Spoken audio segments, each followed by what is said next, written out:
Muy bien, vamos a abrir la palabra de Dios en Filipenses, capítulo 3.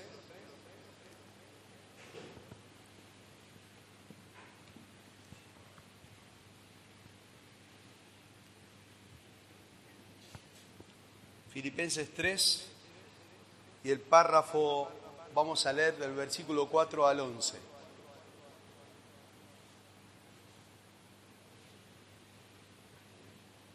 Dice la palabra de Dios: aunque yo mismo podría confiar también en la carne, si algún otro cree tener motivo para confiar en la carne, yo más. Circuncidado al 8º día, del linaje de Israel, de la tribu de Benjamín, hebreos de hebreos, en cuanto a la ley, fariseo, en cuanto a celo, perseguidor de la iglesia, en cuanto a la justicia de la ley, hallado irreprensible. Pero todo lo que era para mí ganancia, lo he estimado como pérdida por amor de Cristo.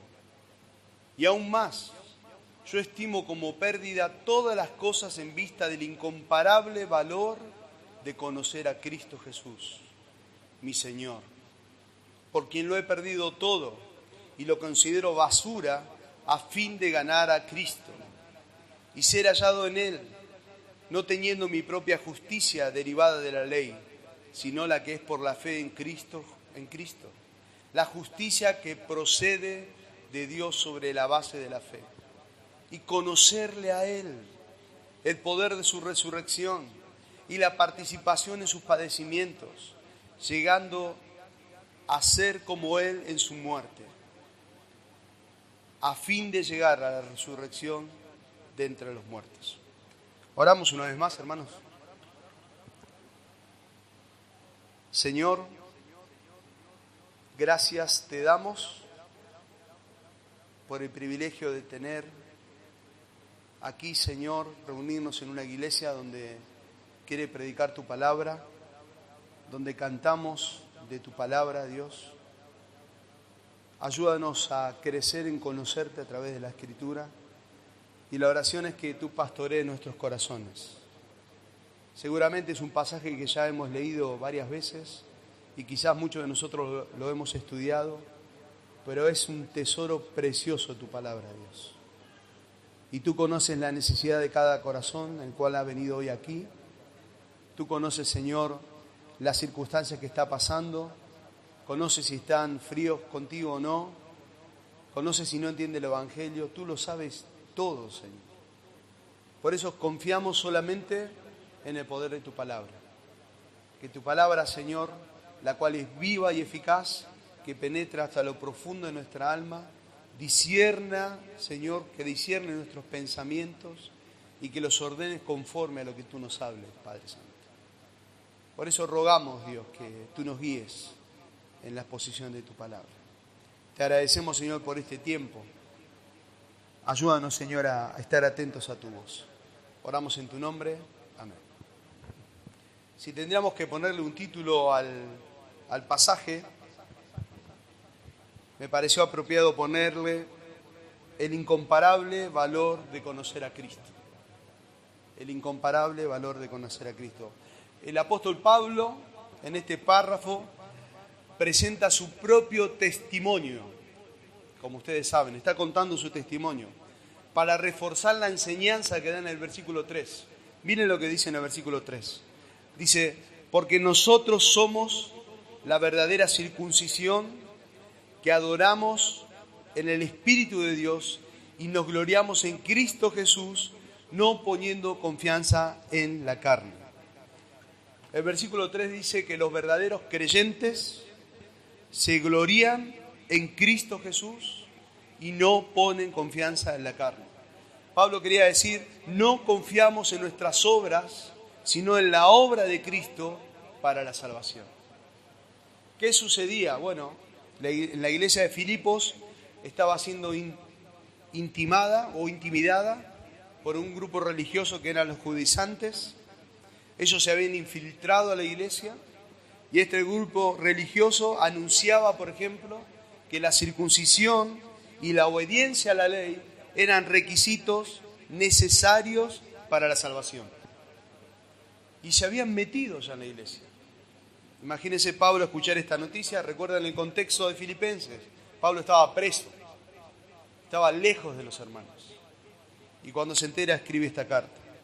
Si tendríamos que resumir el párrafo que leímos en una sola frase o en una idea principal, quizás podríamos decir: en vista del incomparable valor de conocer a Cristo, nuestros méritos propios no tienen valor alguno para la salvación. Y era lo que Pablo está queriéndole mostrar a los hermanos de Filipos. El testimonio de Pablo en el judaísmo era un argumento que confrontaba constantemente y proclamaba que la salvación no venía por obras.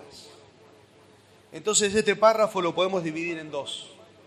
Del versículo 4 al versículo 6 podemos decir que los valores religiosos son pérdidas. Los valores religiosos son pérdidas. Y del versículo 7 al versículo 11 podemos ver que los valores de conocer a Cristo son ganancia. Vamos a desglosar versículo 4 al 6. Los valores religiosos son pérdidas. Pablo menciona la lista podemos decir, de su herencia o sus logros. No para jactarse o resaltar lo que él fue, sino para confirmar que todo aquello que él fue no servía para la salvación.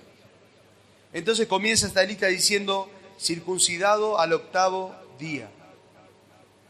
Para los judaizantes, hermanos, la circuncisión era un rito muy, pero muy importante. En Hechos 15:1, por ejemplo, dice: entonces algunos que venían de Judea enseñaban a los hermanos y decían: si no os circuncidáis conforme al rito de Moisés, no podéis ser salvos. Esa era la carga que ellos ponían. Y Pablo pone podríamos decir, un distintivo que él tenía antes de conocer a Cristo, diciendo: yo fui circuncidado al 8º día. La circuncisión era una señal física, podríamos explicarlo así, del pacto de Dios con Abraham. Esa era la circuncisión, en el cual se le prometió que a partir de su descendencia, Dios bendecirá al mundo con la llegada del Mesías. Gracias, Luquita. Por ejemplo, en Génesis 17:11, Dios dijo acerca de este rito: será por señal del pacto entre mí y vosotros. Era una señal del pacto. Dios no dijo será por salvación, sino dijo será por señal. Entonces Pablo dice: la circuncisión solo era una señal física que identificaba al recién nacido como parte del pueblo del pacto. Nadie fue salvo por circuncidarse. Nadie. Podemos circuncidar a un incrédulo y por eso no va a ser salvo. Y era lo que Pablo quería aclarar. Por ejemplo, si tomáramos un ejemplo ahora más actual, podemos pensar en el bautismo, ¿no? El bautismo no salva a nadie de sus pecados. El bautismo es una señal, ¿qué cosa?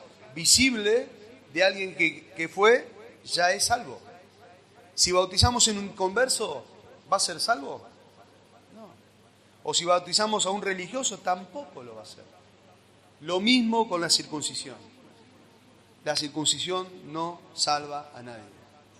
Entonces era el primer distintivo que tenía Pablo. Pablo decía: bueno, antes de conocer a Cristo yo fui circuncidado al 8º día. El otro distintivo del apóstol Pablo dice: del linaje de Israel, de la tribu de Benjamín. Podríamos decir así: Pablo decía, por nacimiento Pablo era miembro del pueblo escogido por Dios para traer al Mesías y bendecir al mundo. Ese era Pablo. Pablo está presentando sus credenciales.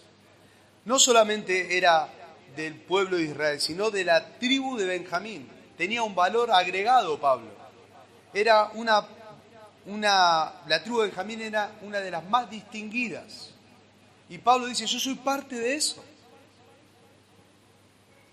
Es interesante. ¿Saben?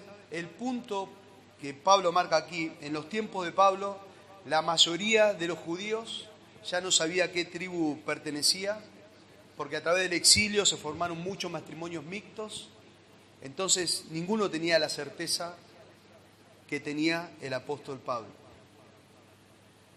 Pablo decía, yo soy he conservado mi pureza trivial, he conservado mi descendencia, dice Pablo. Eso lo colocaba por encima de los judaizantes que estaban reclamando eso. Por eso Pablo aclara eso. Y si buscamos pensar quizás en una aplicación o cosas que suceden en la actualidad, es que la salvación no se obtiene por una herencia familiar. Dios no tiene nietos, sino hijos. Y eso es algo que debemos tener muy en cuenta. En el juicio final nadie va a ser declarado justo por la fe de sus padres, nadie va a ser declarado justo porque es un hijo de un pastor, nadie va a ser declarado justo porque sirvieron a Dios, nadie le va a decir a Dios, yo soy salvo de la cuna. Nadie. Todos debemos arrepentirnos de nuestros pecados y creer en Cristo, si realmente queremos ser salvos. Cada uno muere por su propio mal. Entonces Pablo ya estaba mostrando dos distintivos que quería aclararle a la iglesia de Filipo. Miren, iglesia, yo era circuncidado, era de la tribu de Israel, era del linaje de Israel, de la tribu de Benjamín, pero Pablo aclara algo más todavía. Miren, hermanos, dice, hebreos de hebreos. Hebreos de hebreos. Pablo era naturalmente hebreo, es decir, israelita. Cuando dice hebreo de hebreos, la idea o el énfasis de la frase esa es lo más puro de lo puro. Soy hebreo por donde me miren. Ese es el énfasis que Pablo quería dar. Sus padres eran hebreos, así que Pablo preservó la tradición hebrea, el lenguaje hebreo, la cultura hebrea de su familia. Y algo para recordar, Pablo nació ¿en dónde? En Tarso. Pablo nació en Asia Menor, no en Israel. Pero no dejó que la cultura grecorromana diluyera sus tradiciones, sus creencias y su idioma. Entonces él se mantenía todavía de esa manera. Hay un ejemplo, en Hechos 22:3, yo lo cito, sabemos que Pablo desde su juventud, hermanos, dejó la ciudad de Tarso y se mudó a Jerusalén. ¿Para qué? Para estudiar las Escrituras con un rabino muy famoso que se llamaba Gamaliel. Eso hizo Pablo. Fue criado estrictamente, Pablo, conforme a la ley y mostró un celo por su religión. Imagínense lo que era Pablo antes de conocer a Cristo. El respeto que le tenían. Sigue diciendo otro distintivo, miren, hebreos de hebreos. En cuanto a la ley, ¿qué era Pablo? Fariseo. Los fariseos, hermanos, eran leales a la ley de Moisés, eran leales al Antiguo Testamento en general, pero también eran leales a innumerables tradiciones de los ancianos y de los rabinos. Durante años. Ellos añadieron y añadían tradiciones y debían cumplirla de una manera estricta. La palabra fariseo significa apartado y eso indica que ellos estaban separados del resto de las personas. Así vivía Pablo, separado del resto de la persona con el propósito de guardar toda la ley y las tradiciones. Ser fariseo entonces significaba, hermanos, pertenecer a un grupo religioso selecto y respetado por todo el pueblo. Otro distintivo del apóstol Pablo que quería mostrarle a los hermanos de Filipo. Saben, si buscáramos una aplicación ahora, podríamos pensar que nadie será salvo por medio de una iglesia o un grupo religioso. Nadie. Porque estas cosas no pueden lavar los pecados de nadie. Nadie será salvo por el título teológico que tenga, por el título religioso que ostente. Ningún sacerdote, ningún monje, ningún pastor, ningún teólogo, ningún predicador, ningún evangelista, ningún diácono. hallará salvación en su ministerio, en su religión. Y era lo que Pablo quería marcar. Prosigamos. Miren, hermanos, cómo empieza a describir. Versículo 6. Dice, en cuanto al celo, ¿qué era Pablo? Perseguidor de la iglesia. Tremendo. Cuando habla de celo, habla de un fervor excesivo para lograr algo o lograr algo con un fin, un propósito.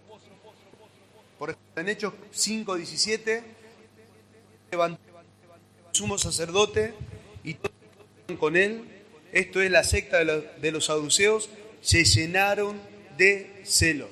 ¿Saben, hermanos, algo para marcar? Los judíos valoraban el celo religioso como una virtud. Ellos lo veían como una virtud el celo religioso. Es interesante. Podríamos decir así que el celo es como una moneda de dos caras. En una cara es el amor y en la otra es el odio.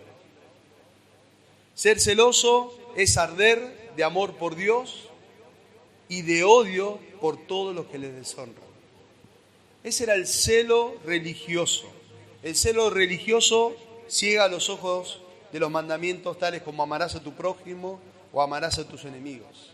El celo que tenía Pablo era un celo pasional, pero Pablo estaba mal enfocado, porque eso lo llevó a aborrecer y perseguir ¿a quiénes? A los cristianos, a la iglesia. Tremendo. Hechos 8:3 dice, Pablo asolaba a la iglesia entrando, miren lo que hacía Pablo, casa por casa. Entraba en los lugares de reuniones, arrastraba a hombres y mujeres y las entregaba a la cárcel. Eso está en la Biblia, ¿eh? Tal cual. Y Pablo quería mostrarle a los judaizantes que estaban mezclándose en la iglesia, es que en cuanto a celos, Pablo había superado a la mayoría de sus judaizantes, porque él perseguía a la iglesia. Y miren, Hechos 9, del 1 al 2, dice así, Saulo respiraba aún amenazas y muerte contra los discípulos del Señor, y vino al sumo sacerdote y les pidió cartas para la sinagoga de Damasco, a fin de que si hallase algunos hombres o mujeres de este camino, los trajese presos a Jerusalén. Saben, hermanos, Pablo tenía un celo sincero, pero estaba equivocado. Por eso en Hechos 26:9, cuando él se defiende frente al rey Agripa, Pablo dice lo siguiente, yo ciertamente había creído mi deber hacer muchas cosas contra el nombre de Jesús de Nazaret. Pablo lo creía sinceramente que estaba honrando a Dios con lo que estaba haciendo. Saben, si pensamos en la actualidad, hoy hay mucha gente, pero muchísima gente, que en honor a su Dios hace cualquier cosa para venerarlo. Sacrifican lo que fuera necesario para complacer a su Dios. Hay muchísima gente. Pensemos en esa gente que camina por horas, horas y horas, y llegan a una catedral para venerar solamente una estatua. Acá hay un hermano en la iglesia que siempre me cuenta que él por años iba a la catedral de acá de Quilmes a tocarle los pies a la estatua que estaba ahí y se persinaba y se iba. Todos los domingos hacía eso. Tremendo, hermano. Y él lo hacía de una manera sincera, ¿eh? Pensaba que honraba a Dios.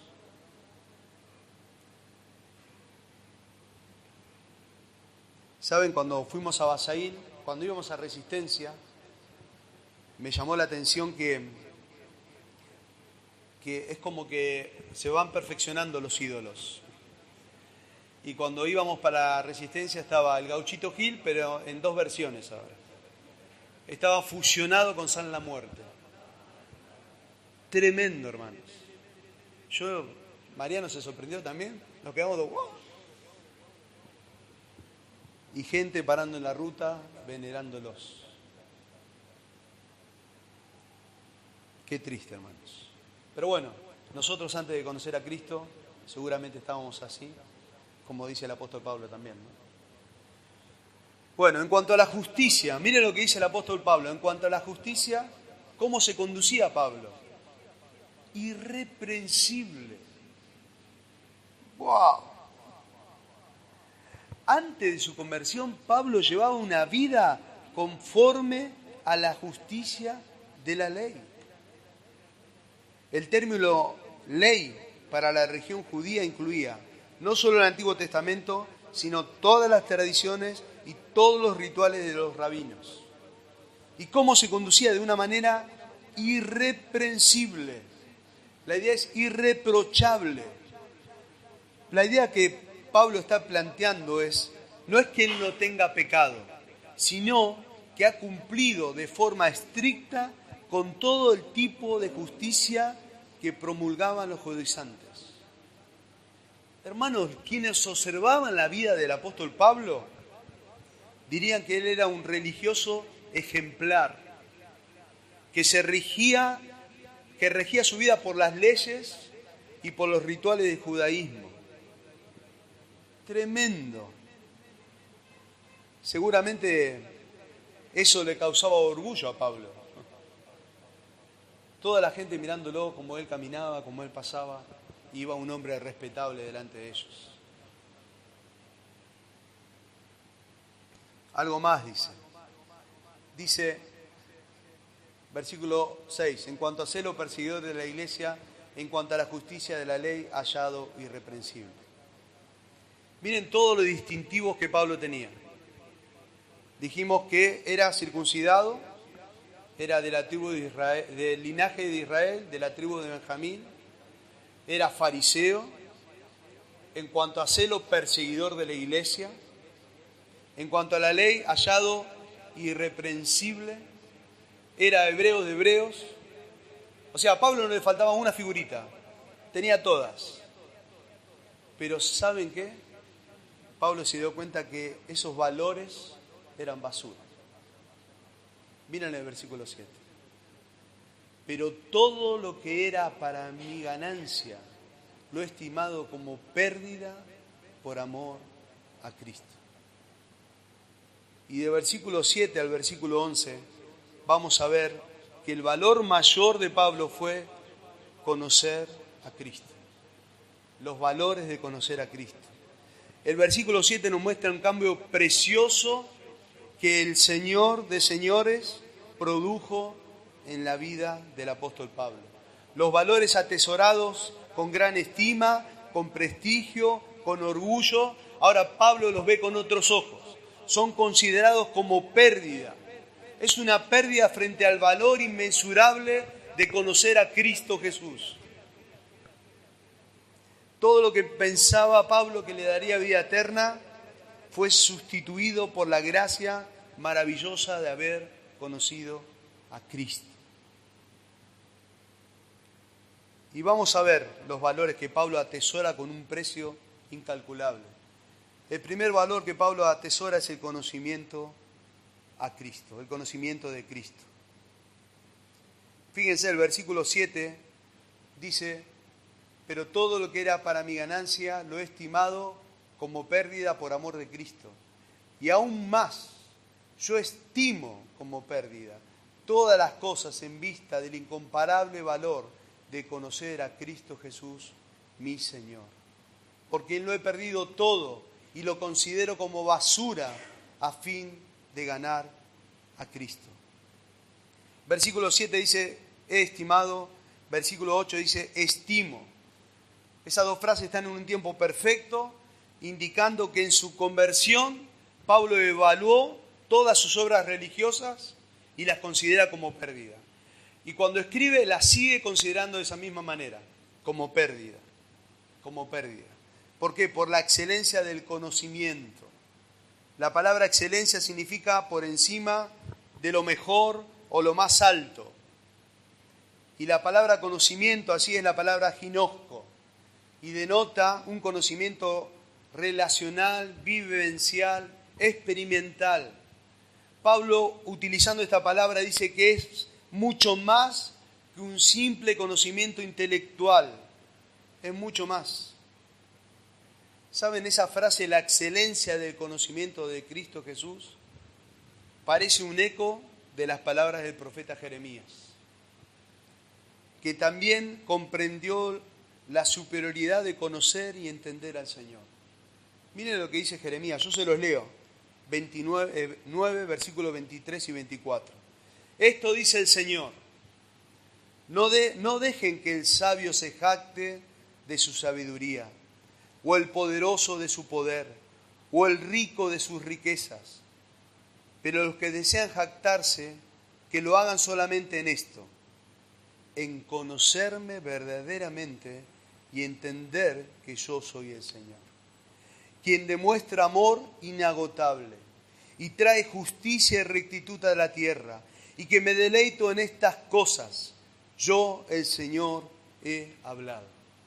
Tremendo, hermanos. Así como en los tiempos de los profetas, incluso como en el día de hoy, muchos pueden alabarse o gloriarse porque tienen sabiduría o porque tienen riqueza. Pablo también lo podía haber hecho, pero frente al conocer a Cristo, toda esa vanagloria, toda esa autoestima que él tenía, el cierto orgullo por ese conocimiento que él había adquirido, era totalmente basura. Y me encantó cómo Pablo describe ese conocimiento. Fíjense el versículo 8 una vez más. Aún más, dice, yo estimo como pérdida todas las cosas en vista del incomparable valor de conocer a Cristo Jesús. ¿Quién era Cristo Jesús? Mi Señor. Mi Señor. ¿Saben? Conocer a Cristo Jesús como su Señor era el principio de vida que lo guiaba al apóstol Pablo a vivir conforme a la voluntad de Dios. Esa palabra conocer es más que una actividad intelectual. Es decir, es más que agregar nuevas ideas acerca de Cristo en el almacén de su memoria. Pablo, cuando dice conocer a Cristo, ha empezado a entregarse a Cristo. La idea es renunciar todo por fe en Cristo. Cuando Pablo dice esa palabra Señor, la idea de Pablo es decir, aquel nombre que es bello, aquel que es sublime, aquel que es puro nombre, nuestro Señor Jesucristo. Pablo decía, Cristo es mucho más que un amigo de Pablo. Para Pablo, Cristo es su vida, para Pablo, Cristo es su amor, para Pablo, Cristo es su fuerza, para Pablo, Cristo es su gloria, su roca, su galardón. Especialmente, era su Salvador soberano. No era solamente un conocimiento intelectual. Tremendo, hermanos. ¿Saben? Esa misma palabra se utiliza, conozco en Juan 10, 14 y 15. Miren lo que dice el Señor. Yo soy el buen pastor y conozco mis ovejas. Y las mías, ¿qué hacen? Me conocen. Qué precioso, hermano. El texto no dice que Cristo conoce datos de nosotros, que conoce datos acerca de las ovejas, sino que las conoce en forma personal, porque comparte la vida con ellas. Las ovejas van conociendo al pastor en una forma vivencial más que intelectual. Tremendo, hermanos. Juan 10:10 dice, el mismo Señor Jesucristo declaró, mis ovejas, ¿qué hacen? Oyen mi voz. ¿Y qué hace el Señor? Y yo la conozco y me sigue. Cuando estábamos en Basail con Mariano, un hermano de ahí de Basail me llevó al campo para ir charlando en la camioneta. Y me llevó a su campo y él tiene un montón de ovejas allí. Y me llamó la atención una oveja que era muy vieja. Estaba mal esa oveja, ciega. Y un cabrito, ¿no? Se dice un cabrito. Estaba ahí, hermoso el cabrito. Era una cosa preciosa. Entonces le pregunté y me dice, ella era la mamá. Pero nunca supimos que estaba embarazada. Pero la mamá no lo podía alimentar, no lo podía ni ver, casi lo mata porque estaba mal, muy mal. Entonces, ¿qué hizo? Bueno, la señora que cuida el campo, desde bebé, le agarraba, le levantaba, le daba la mamadera, lo dejaba, así todos los santos días. Le hablaba a la ovejita, le hacía gestos, le hacía ruidos, hasta tal punto que me sorprendió tanto que cuando nosotros estábamos ahí caminando, la ovejita ya estaba lejos y la señora hizo un chasquido y la oveja, apareció la oveja y se fue donde estaba la madre, donde estaba la señora que alimentaba. Conocía quién le estaba dando el alimento. Saben, hermanos, el Señor nos conoce a la perfección. A la perfección. Conoce cada debilidad, cada flaqueza. Conoce cómo nos alimentamos. Conoce cuando estamos lastimados. Ese es nuestro Señor. ¿Y qué quiere hacer el Señor? De forma personal los pastorea. Y Pablo, su vida religiosa, lo que él conocía intelectualmente de una manera fariseica, de una manera recta, sus leyes no le permitían relacionarse con su Dios. Pero cuando entendió la verdad del Evangelio, ese conocimiento fue algo precioso para él. Y es lo que quiere comunicarle a los hermanos de Filipos. Saben, hermanos, el Evangelio no nos presenta solo principios para creer, sino una persona con la cual caminar. Es precioso eso, hermanos. Es por este tipo de conocimiento íntimo y cómo Pablo vivía a Cristo, que Pablo renunció a todo lo que él había logrado en su vida religiosa, todo lo que él buscaba, como la manera que él buscaba la salvación, y en comparación con su relación que ahora tenía con Cristo, consideraba todo basura. Saben, la palabra basura es una palabra fuerte. Se podía traducir despojo, estiércol, excremento. Pablo decía, todos los logros religiosos que usaba para impresionar a los hombres o impresionar a Dios no son nada comparado con la excelencia del conocimiento de Cristo, mi Señor.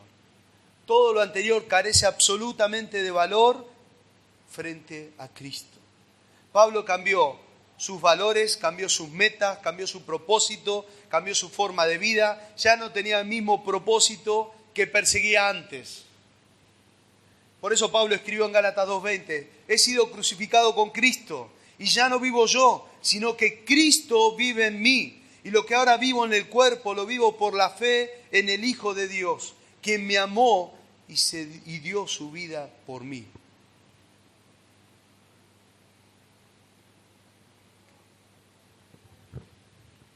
Pablo, los valores que él tenía, que consideraba ganancia, era el conocer a Cristo.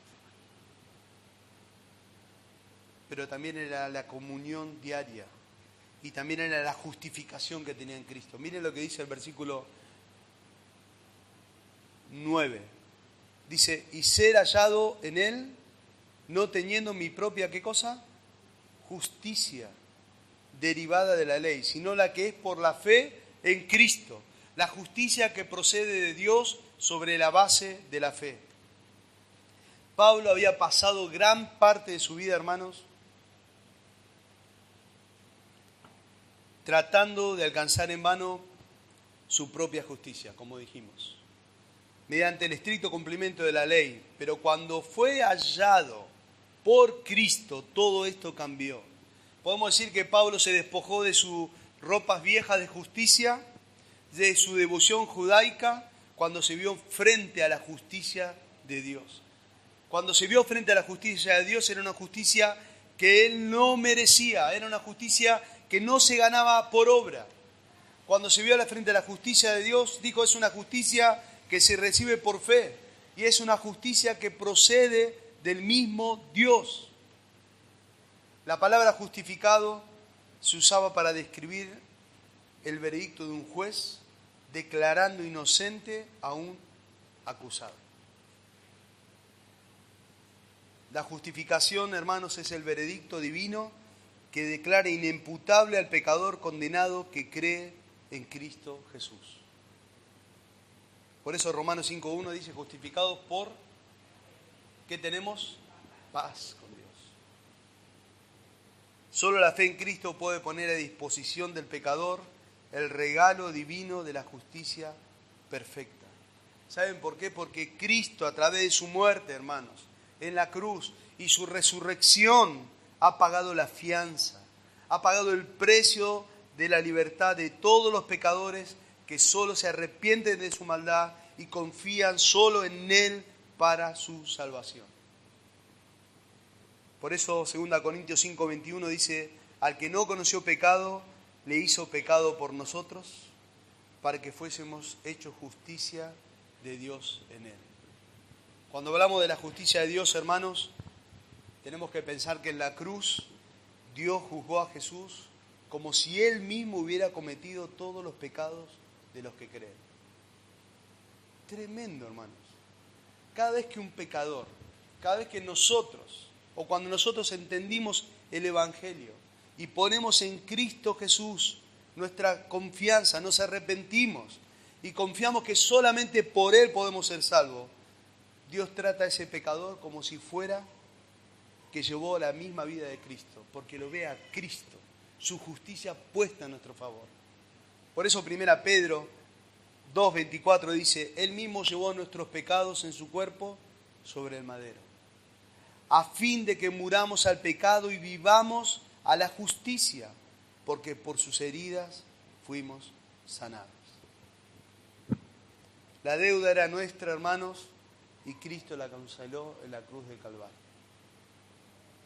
Su justicia perfecta puesta a nuestro favor. ¿Saben? Me llamó la atención este versículo de Gálatas 3:24.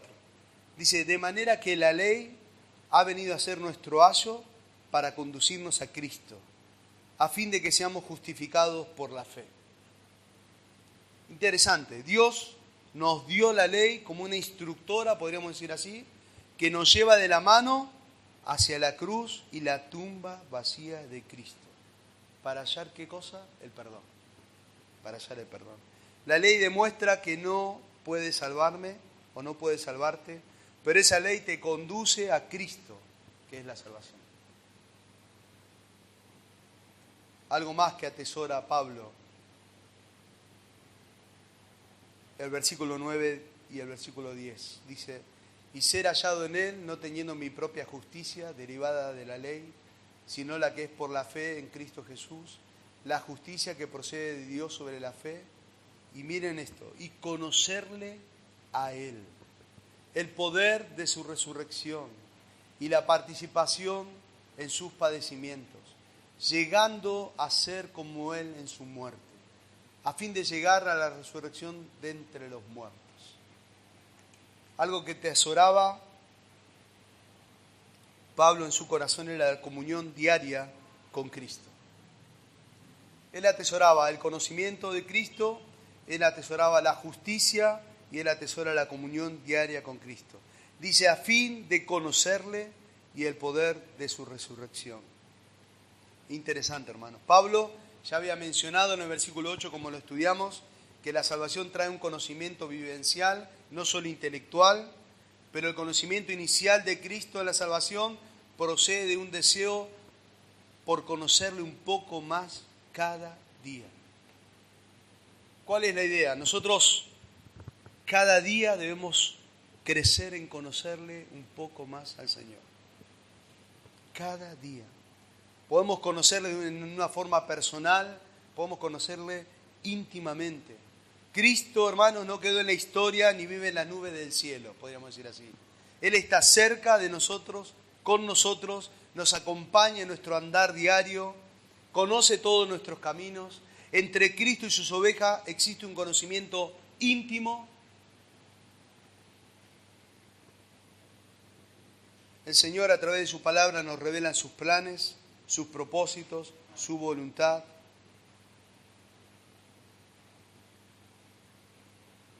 Debemos disfrutar de tener esa comunión diaria con Dios.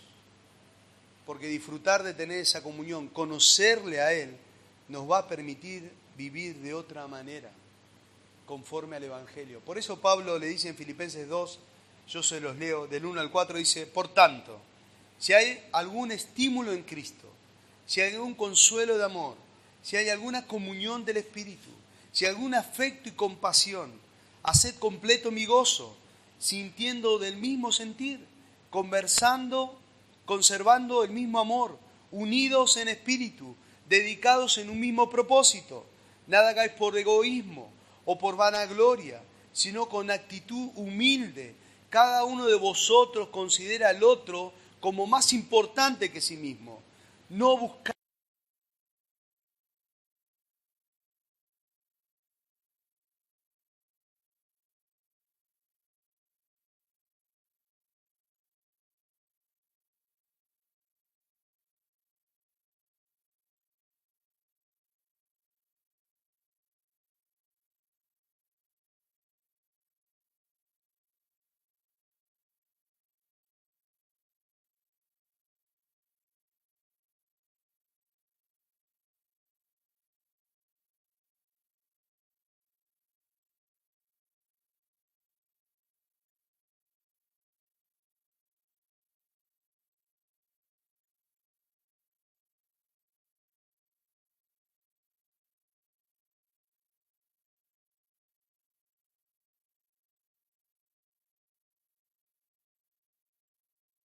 que él conocía el poder de Cristo. Es otra cosa que atesoraba en su vida nueva Pablo. El conocer el poder de Cristo era el motor que lo impulsaba a conocer más y más profundamente a su Señor. Su resurrección fue la mayor manifestación del poder de Cristo en acción. El Señor, al levantarse de entre los muertos, el Señor Jesucristo reveló su poder sobre el reino físico, podríamos decir así, sobre el reino espiritual, sobre la vida y sobre la muerte. Ahí mostró su poder el Señor. Por ejemplo, Colosenses 2:14 dice, habiendo cancelado el documento de deuda que consistía en decretos contra nosotros y que no era adverso, y lo ha quitado de en medio, clavándolo en la cruz, y habiendo despojado a los poderes y autoridades, hizo de ellos un espectáculo público, triunfando sobre ellos por medio de él. Pablo dice, ese poder me salvó. Por ese poder yo puedo ser justificado por la fe. Y eso lo podemos ver en Romanos. Pero también ese mismo poder lo aplicaba cada día Pablo en su santificación. Dios, algo que la ley no podía producir.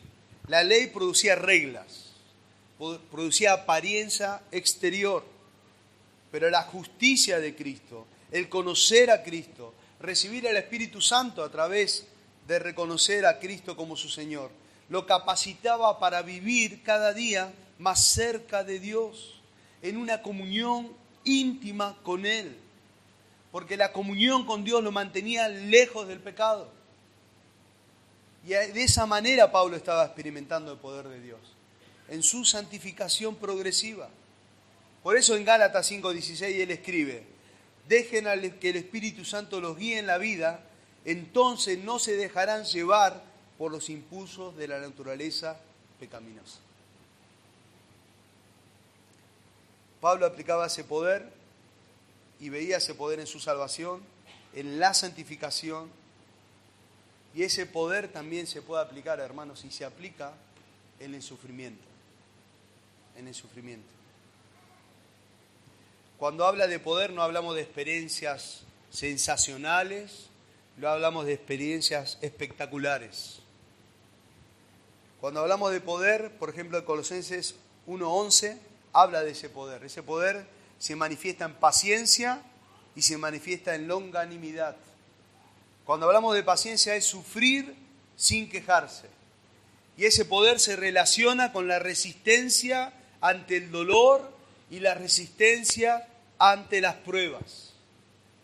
Y cuando hablamos de ese poder de longanimidad es sufrir sin vengarse.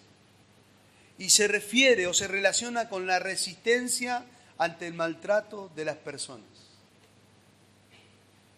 Y Pablo lo estaba experimentando. En síntesis, nadie, ni nada ni nadie podría derribar a aquel creyente que se deje fortalecer por el poder del Señor. Y eso era lo que le quería animar el apóstol Pablo. Por eso en Efesios 6:10, antes de nombrar toda la armadura de Dios, Pablo dice, fortaleceos en el Señor y en el poder ¿de qué? De su fuerza. Muchas veces los creyentes, en el medio de nuestra santificación o en el medio del sufrimiento, lamentablemente nos pasa, dejamos de lado al Señor. Y queremos pelear la batalla espiritual, en lugar de tener la espada del Espíritu en la mano, tenemos un escarbadiente. Y queremos usar nuestros métodos, nuestras maneras, y no ir a la Escritura para recurrir cómo fortalecernos. Por eso Pablo dice, y de conocerle y el poder de su resurrección, y para Pablo era un honor participar en sus padecimientos. Tremendo, hermanos. Para Pablo era un honor participar de los sufrimientos de Cristo. Pablo deseaba tener una comunión tan íntima con Cristo, que aún en el medio del sufrimiento, él quería vivir una vida piadosa. Piadosa. Yo me imagino a Pablo ahí en la cárcel predicándole a todos los soldados, cambiaba la guardia y Pablo le predicaba el Evangelio. Vivía una vida piadosa. Para Pablo el sufrir, hermanos, por vivir una vida piadosa, era un tremendo privilegio. El sufrir por Cristo era un privilegio. Por eso él escribe en Filipenses 1:29, porque a vosotros os ha concedido, dice, por amor de Cristo, no solo creer en Él, sino también sufrir por Él. La palabra concedido ahí significa conceder como favor o favorecer, podríamos decir así. Dios nos hizo el favor de poder creer en Cristo para salvarnos y de sufrir por Cristo para servirle. Saben, hermanos, Pablo no se olvidó de las palabras del Señor por medio de Ananías. En Hechos 9, del 15 al 16, el Señor le dijo a Ananías, ve porque Él me es instrumento escogido para llevar mi nombre en presencia de los gentiles, de los reyes, de los hijos de Israel, porque yo le mostraré cuánto debe padecer por mi nombre. Eso le dijo el Señor a Ananías cuando iba a ver a Pablo. Y Pablo lo ve eso como un privilegio. Miren lo que dice 2 Corintios 12:10. Yo se lo leo, dice, por eso me complazco en las debilidades, en insultos, en privaciones, en persecuciones, en angustias. ¿Saben por qué? Por amor a Cristo. Porque cuando soy débil, entonces soy fuerte. Para el creyente, hermanos, y he conocido hermanos así, el mayor gozo, el mayor consuelo y la mayor paz que tienen cuando están en comunión con Cristo suele darse en la etapa de sufrimiento. Las aflicciones, hermanos, que pasamos aquí, porque somos peregrinos en esta tierra, estamos de paso, nunca van a ser comparables con el gozo eterno que vamos a experimentar nosotros, los ciudadanos del cielo, en la eternidad con Cristo. Nunca son comparables. Y por último, Pablo atesoraba en su corazón poder compartir la gloria con Cristo. Versículo 11. A fin de llegar a la resurrección de entre los muertos. O alguna otra versión dice, si en alguna manera llegase a la resurrección de los muertos, de entre los muertos. Una realidad, hermanos. Los creyentes, ¿qué vamos a experimentar? La resurrección. Eso es tremendo. vamos a ver en el regreso de Cristo por su iglesia. Dice, si de alguna manera llegase a la resurrección de los muertos. Esto es una referencia a un deseo que tenía el apóstol Pablo de llegar vivo al momento del regreso de Cristo. Y si no llegaba vivo, iba a experimentar su resurrección o su transformación en otro momento. Iba a ser transformado ese cuerpo mortal en un cuerpo glorificado. Por eso él escribe en 1 Corintios 15, lo siguiente: en un momento, en un abrir y cerrar de ojos, a la final de trompeta, los muertos serán resucitados incorruptibles y nosotros, los vivos, seremos transformados. Dice, ¿por qué? Porque es necesario que este cuerpo corruptible se vista de incorrupción. Saben, en un segundo, los que estén muertos al regreso de Cristo recibirán cuerpos incorruptibles, cuerpos que no se mueren, cuerpos que no se descomponen. Y los que estén vivos experimentarán la transformación de los cuerpos que tienen hoy. ¿Para qué? Bueno, 1 Tesalonicenses 4:17 dice, para recibir al Señor en el aire y así, ¿cómo vamos a estar? Siempre ¿con quién? Con el Señor. Qué precioso, hermano. Este nuevo cuerpo nos va a capacitar para poder recibir al Señor en el aire y para vivir eternamente con Él. Qué precioso, hermano.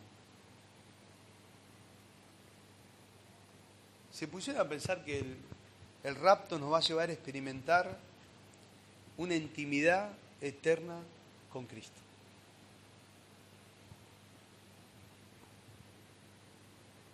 En la mente de Pablo todo el significado, el valor de la salvación, del cielo, de la vida eterna, de la justificación por fe y el poder de Dios se orienta a un solo anhelo. ¿Cuál era el anhelo de Pablo? Conocer a Cristo y gozarse en Él por toda la eternidad. Si haremos un cierre, o vamos a hacer un cierre, mejor dicho. Si miramos del punto de vista terrenal, Pablo perdió su reputación, su fama, su prestigio, su religión, la gloria que le traía todos esos méritos a la vista de sus pares. Eso si lo miramos de una manera terrenal. Pero del punto de vista de un ciudadano del cielo, Pablo no perdió nada, sino ganó todo. Ganó conocimiento de Cristo, de su justicia, ganó su compañía en sus aflicciones y finalmente su misma gloria. Podríamos decir que el siervo del Señor debía perder para ganar. Debía perder su vida para vivir la vida en abundancia en Cristo. El siervo del Señor debe morir a su comodidad, debe morir a sus placeres, a la vanagloria para vivir a Cristo. En definitiva, hermanos, cambia toda nuestra manera de vivir. Como hijos del Rey, cuanto más glorificamos a nuestro Señor, más lo disfrutamos y más comprendemos mejor lo que significa ser un cristiano.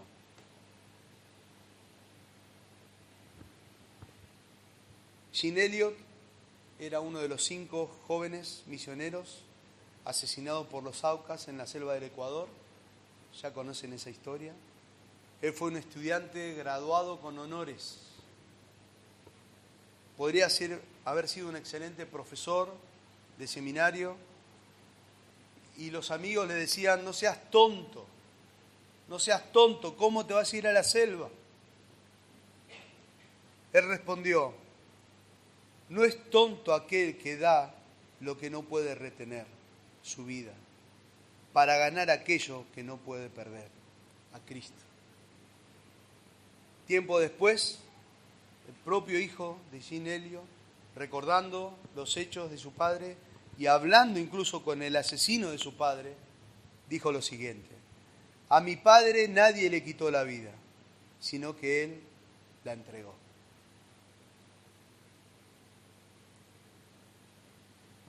Hermanos, ¿qué valores atesoramos como ganancia nosotros los hijos de Dios?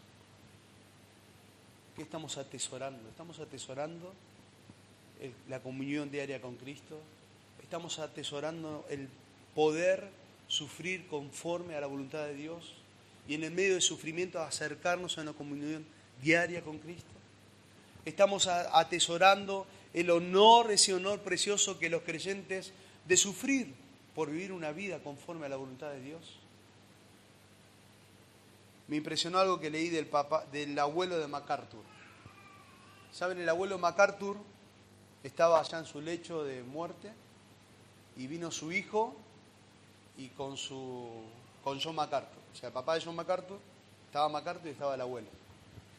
Y ahí en su lecho de muerte, el papá de MacArthur le preguntó a su papá: ¿tenés algún deseo más que hacer? ¿Querés algo más que hacer, papá? Y él decía: un mensaje más. Un mensaje más. Este hombre había preparado toda una prédica y en medio de su debilidad él quería continuar predicando a Cristo. Ese hombre partió con el Señor y no pudo él hablar, no pudo él predicar. Pero el papá de MacArthur imprimió todo el mensaje que ese hombre había preparado y en el velorio lo predicó. Un mensaje más. ¿Para qué vamos a vivir, hermanos? ¿Para qué? ¿En qué vamos a invertir nuestra vida? ¿Cuáles son nuestros valores? Examinemos nuestro corazón, hermanos queridos, a los pies de la cruz y sigamos a Cristo. Oramos.